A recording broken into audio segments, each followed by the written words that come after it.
Hello everyone, this is the Chubby Funster, and today I'm going to be analyzing Rats in the Walls, an introductory dungeon for the Astonishing Swordsmen and Sorcerers of Hyperborea role-playing game. The adventure and the game are written by Jeff Talanian, a powerhouse in the independent old school community. I had the pleasure of meeting Jeff at North Texas Con earlier this year, but that has in no way affected this analysis, and Jeff won't even know that I'm doing it until this goes live. But this module perfectly captures all of the phases of the adventurer's journey that I laid out in a recent video, and I'm going to look at it through that lens. I'm only going to be looking at Rats in the Walls, but this book contains 3 short adventures, all of which take place in the port city of Cromerium. Rats in the Walls takes place on this particular portion of the docks. So let's get started.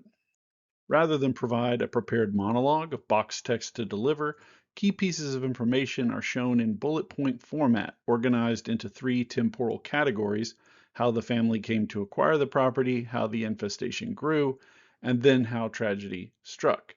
There's a firm proposal here from Casil, I believe I'm pronouncing that right, to handle the problem, plus a mention of a mysterious Hyperborean that seems to know more. It's actually pretty common practice to present content in this kind of time linear fashion, so I'm not picking on Jeff when I do what I'm about to do.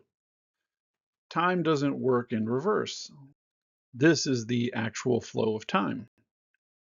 The players arrive at the Silvery Eel in the present. Casil is desperate. He says he has a rat problem. He offers fantastic rewards. That should make the players curious about why nobody has dealt with this so far. And asking questions is what unlocks the rest of the information. What has been happening? His daughter died, business dried up. How long has this been going on? It started 3 months ago. When did you buy the place? About a year ago.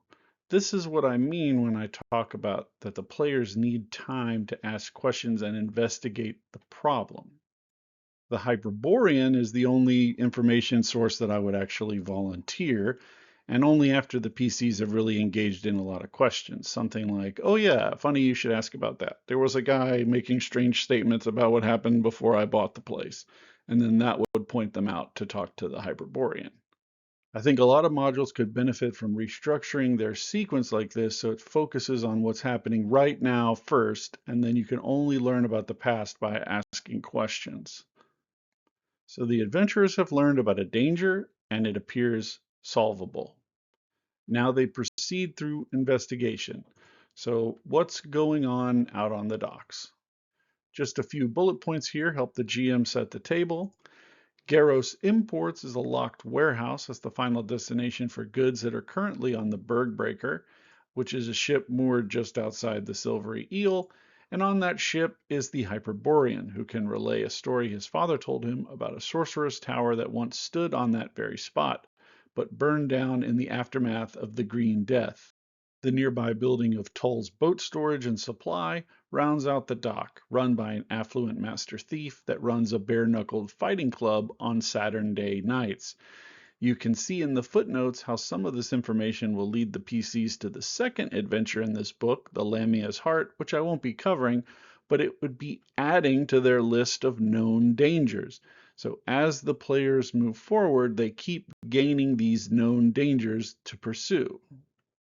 Jeff actually packed a ton of stuff into just 2 pages here, but I want to point out something else as well.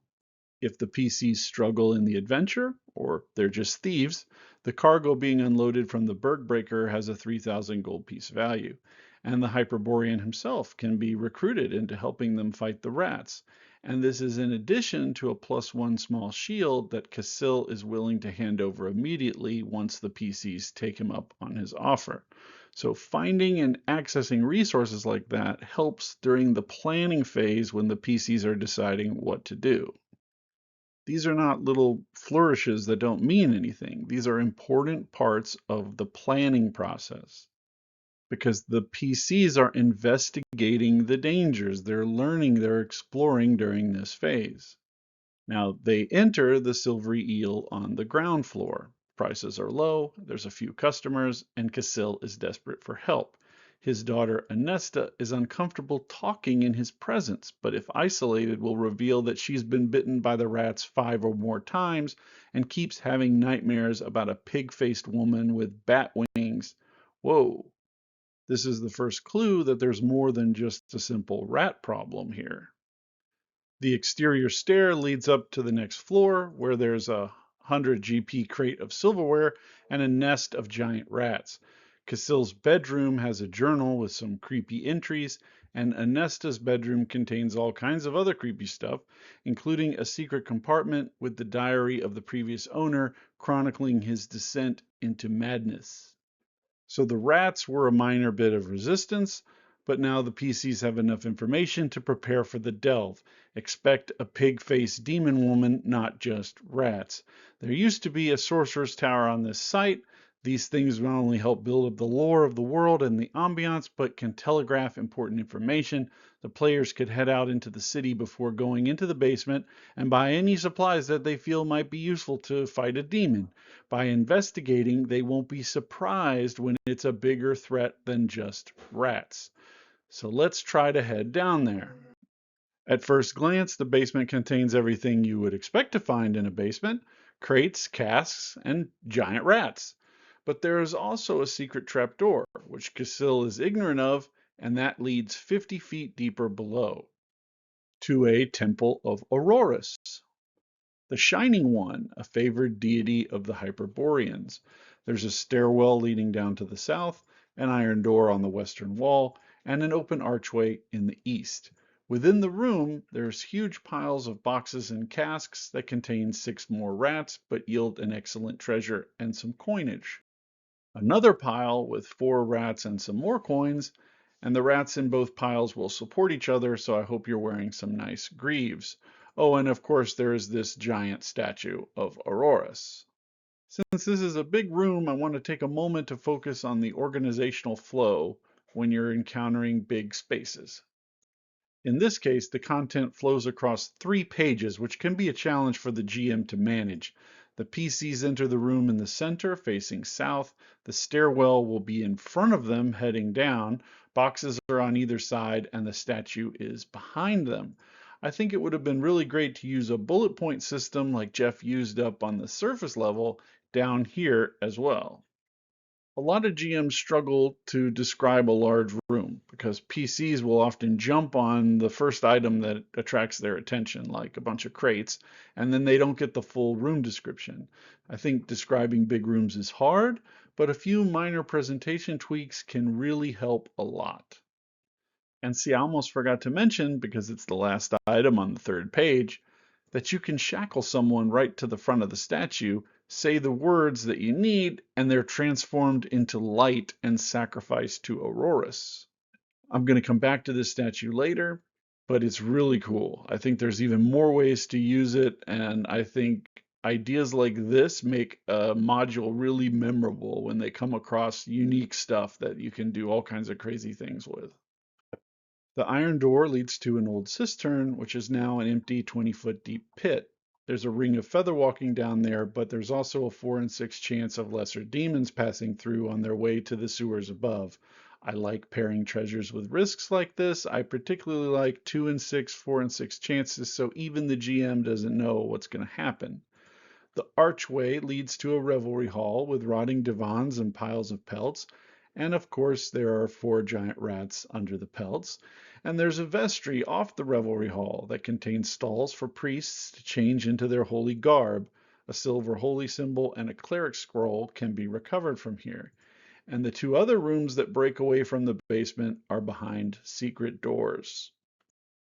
The PCs are starting to encounter resistance from unknown factors like the lesser demons, and stuff's getting a little bit unusual. They already knew there would be more than just rats, but they still don't know exactly what's going on down here yet. They can continue the investigation to learn more. The archpriest's vestry is defended by 5 skeleton halberdiers. It contains a prayer book that provides incantations necessary to use the statue at the temple and several useful potions. The cowled gowns in the cubby space are also extremely valuable, great treasures as well. I love the description. And the summoning chamber contains an imprisoned skeletal demon in a large cage with a porcine shape and bony tusks. However, it is motionless and appears to be dead. There's also a pentagram on the far side of the room, with a +1 silver dagger lying in the middle. If the PCs disturb the situation in any way, the demoness speaks to them, with the line depending on whether or not they've killed the Ganagana downstairs or not. This indicates that the demoness is still alive in some capacity even after the Ganagana is dead. Jeff also left a note that PCs may do something stupid that affects the resurrection or escape of the demoness. I love how his language indicates that taking the silver dagger is insufficient to this referee's mind, a statement that acknowledges anyone running the dungeon may take a different position from his own, and he expects that. And that he had a player who dripped blood on the cage skeleton. What choice did I have? He says. This indicates he feels a sense of honor and duty to the game world to adjudicate things fairly and realistically, not just what he wants.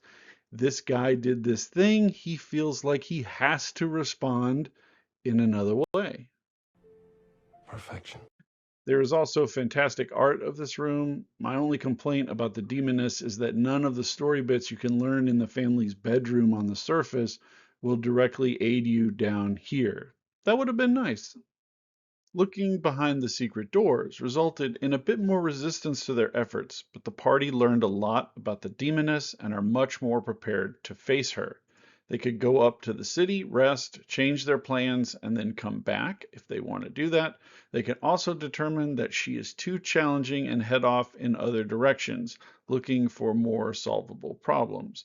This adventure journey loop is iterative and can be applied to a whole bunch of different dangers simultaneously, with some dangers being known but unsolvable, some being simply waiting for more resources or choosing between other things. But they have all of these loops open simultaneously. If they do descend that final stairway, it takes them to a dungeon with a floor littered in bones of humans and the dreaded ape men beyond the river Vole. I love the way Jeff adds all these evocative descriptions. There are 6 more giant rats, and after one round of combat, the Ganagana demon emerges from its lair. It speaks in the same voice as the demoness in the summoning chamber, and when you kill it, it destroys all the rats to the delight of Casil and Anesta. There are some other great treasures here as well, and as a postscript, Jeff notes that Anesta is on the path to becoming a were-rat and could be a foil to the PCs at a later date. So the final resistance is physical combat here, but the demoness is not truly destroyed even by that. And they're rewarded for their efforts handsomely, both in treasures found, but also directly given by Casil. And there's a new danger now, Inesta's lycanthropy, and that brings the adventurer's journey to a close, but only for this one instance. They can replicate this over and over by adding more dangers to the list. But before we close, I want to revisit this statue. I think the prayer book in the Archpriest's vestry should tempt the players to gain power through sacrifice to the Shining One. And I would do this in 2 ways. First, I would let the statue cure lycanthropy. So if you sacrifice a normal human here, while the lycanthrope is bound at the statue's feet, they're cured. So do you want to cure Anesta or not?